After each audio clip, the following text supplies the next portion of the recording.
And we're back at St. Anselm College in Manchester, New Hampshire. Joining us now is the candidate who finished in the top tier in Iowa and is a strong second now in most polls heading into Tuesday's primary here in New Hampshire. Congressman Ron Paul, welcome to Fox News Sunday. Thank you very much. Nice to be with you. Let's start with your third place finish in Iowa this week. According to the entrance polls, you took 40% of voters who describe themselves as moderate or liberal, but only 14% of Republicans. Question, how can you win the GOP nomination if Republicans don't vote for you? Well, you know, there was another analysis of that. There was, nearly half or 47% of the independent, but another number was close to 40-some that were conservative. So maybe they're independents or something like that. But no, the message has to be across the board. We have to get Republican votes. But right now, I'm very strong on those individuals who want to come into the party. The young people, they are wanting to come in, and I do very, very well there. And the independents, a good thing. So, but I still have to, attract those votes who consider themselves conventional Republicans. But, I talk about, the wisdom of the Republican Party. They talk about limited government and balanced budgets. And because, I have to stand up against the party, some people don't quite figure it out. But I really speak the language of the Republicans who think that we should have limited government. Here in New Hampshire, roughly 40% of the primary vote is expected to be so-called undeclared voters, not registered either as Republicans or Democrats. Are you counting on the undeclared voters here in New Hampshire? Oh, absolutely. And we solicit them. And, of course, we go to the Republicans as well.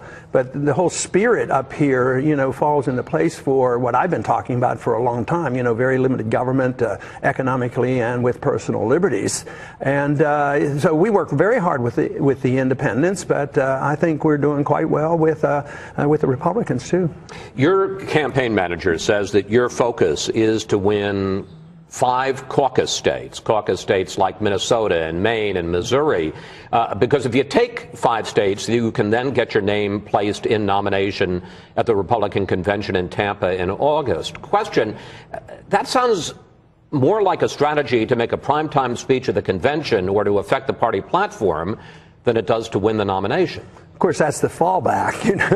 If we don't pull it off and we're not in first place, yes, that would be a good goal. And people ask me why I run, and I run to win, and I have won a lot. But we also want to help direct the party and the country in a certain way. So that would be a very, very positive strategy to have an influence in the party, so we certainly would look at that as well. Well, let me ask you about that, because, there's a big deal made about the platform at the convention, and then, frankly, I don't have to tell you, people ignore it. Yeah. Why is it important to you to get your views, anti-war views, anti-government views, into the party platform? Oh, I think so. And you're right. But that's also the reason the American people are so sick and tired of the promises by Republican and Democrat leadership. They make these promises, they have platforms, and they go and they don't do anything about it. The Democrats act like Republicans, Republicans act like Democrats. They keep spending the money. They don't shrink the size of the government. They don't protect our privacy. So then why do you care what's in the platform?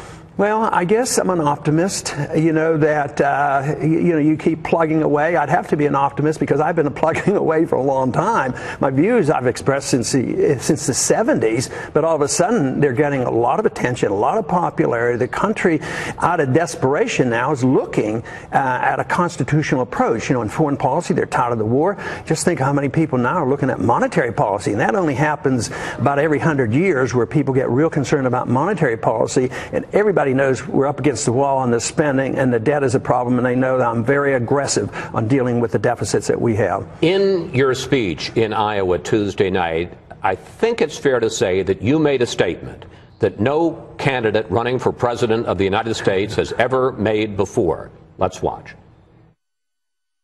I'm waiting for the day when we can say we're all Austrians now.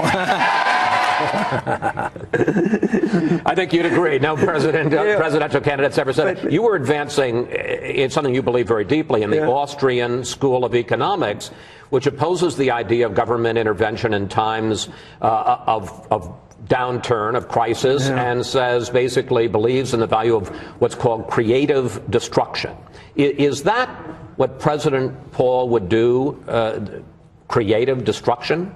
Well, that is the answer to our problems. I mean, if you want economic growth, you have to listen to that. But obviously, that statement comes from the fact that I didn't have very good handlers, or I didn't listen, because I'm sure a political handler, what are you talking about? Only your supporters are going to know what you're talking about. But a lot more people know about the young people on campuses.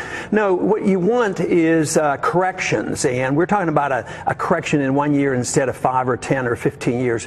For instance, Japan's been correcting for 20 years, and they haven't cleansed their system. They haven't gotten rid of the malinvestment and the bad debt. We did it in the 30s, and we're trying real hard. We predicted these problems and said the malinvestment distortions come from the Federal Reserve having artificially low interest rates. So you're saying don't intervene, just if it's going bad, let it go bad. Quickly. In 1921, that's exactly what we did, and the GDP went down like 15%, and debt was liquidated. Nobody even remembers it. So now when you prolong it and you prop things up, like in the Depression, we did things like, well, the farmers didn't have enough money, so we needed more money for crops, so we plowed the crops under when people were starving. That's the silliness of government intervention. So you need to get rid of the mistakes. It's sort of like you need the operation, you need the surgical removal of the tumor, and the tumor is the mistakes in the debt. And this is why I make bold proposals to cut $1 trillion out of the budget. Last week, you were asked about and defended your criticism of the 1964 Civil Rights Act, which ended discrimination in public accommodation. Back in 2004, you said this, and we're going to put it up on the screen: the rights of all private property owners, even those whose actions decent people find abhorrent, must be respected if we are to maintain a free society. Are you saying that the owner of a restaurant, a private restaurant, should be able to decide whether or not to serve black people? What I'm saying is I'm challenging individuals to say, what is private property? Is private property, is your house private property, but your restaurant is not? How do you separate the two? One is good and one isn't. But yes, we believe that the laws, the bad laws, the Jim Crow laws, where government forces integration, they're evil and monstrous. Forces segregation. And so we have to get rid of those. But you don't throw away all private property, because we're convinced that your civil liberties are protected by your property. Yeah, you have a right of free speech and you have a TV station, but it's this property. Nobody can walk into the studio and exert themselves. The bedroom, wait, let me finish if I could. The bedroom is private property, so if you want to protect sexual preferences, you protect the property of the bedroom. So we can't separate civil liberties from property. But specifically, are you saying that if I own a restaurant and I don't want to serve an African American, I should be able to? Well, you know what they've done. The whole thing is that's ancient history. That's been settled a long time ago, and nobody's going to go back to it. It would be the most devastating thing and stupid for people to do that. They'd lose their business. So that's but would really it be wrong? It would be wrong. It would be morally wrong. But I'm not going to throw out because I have such high regard for property rights. But what the whole thing is sometimes these things don't work out as well. What do? They privatized a lot of things. They had private clubs and things like that. I think you have to change people's hearts and minds, but you have to understand property, and property protects our religious beliefs, our personal beliefs, our civil liberties. But if you throw that all out, just think of how often government was the culprit, whether it was slavery, the Jim Crow laws, and segregation in the military.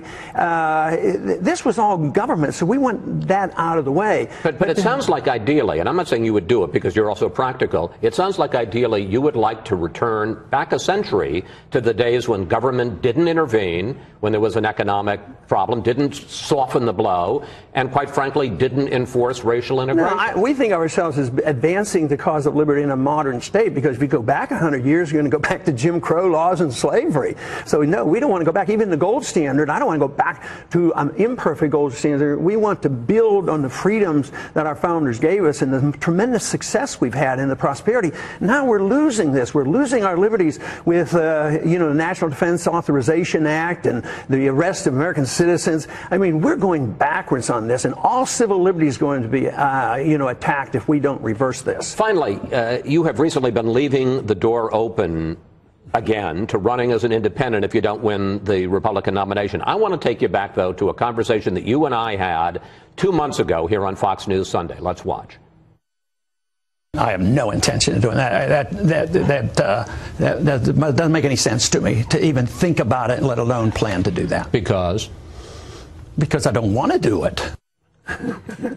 You like that answer? Yeah, I love the answer then. I love it now. But so my question is, where are you? What you're saying now, which is I'll decide later, or I have no intention of doing it because I don't want to do it? I'd give the same answer. I don't want to do it. I have no plans on doing it. I want to see how well I do. I'm doing pretty darn well. I know you are. Getting third. But are you still? Are you leaving the door open, or you're not leaving the door open? I'm not an absolutist. When I left Congress, I had no intention whatsoever to going back. But 12, 15 years, if I said I will never return to Congress, they would have closed the door. But I have no plans. Everybody knows I have no intention, of doing that. That would be a bit of a burden. And besides, I don't want to do it. Congressman Paul, thank you as always for coming in and talking with us. Good luck on Tuesday night, and we'll see you down the campaign trail. Thank you.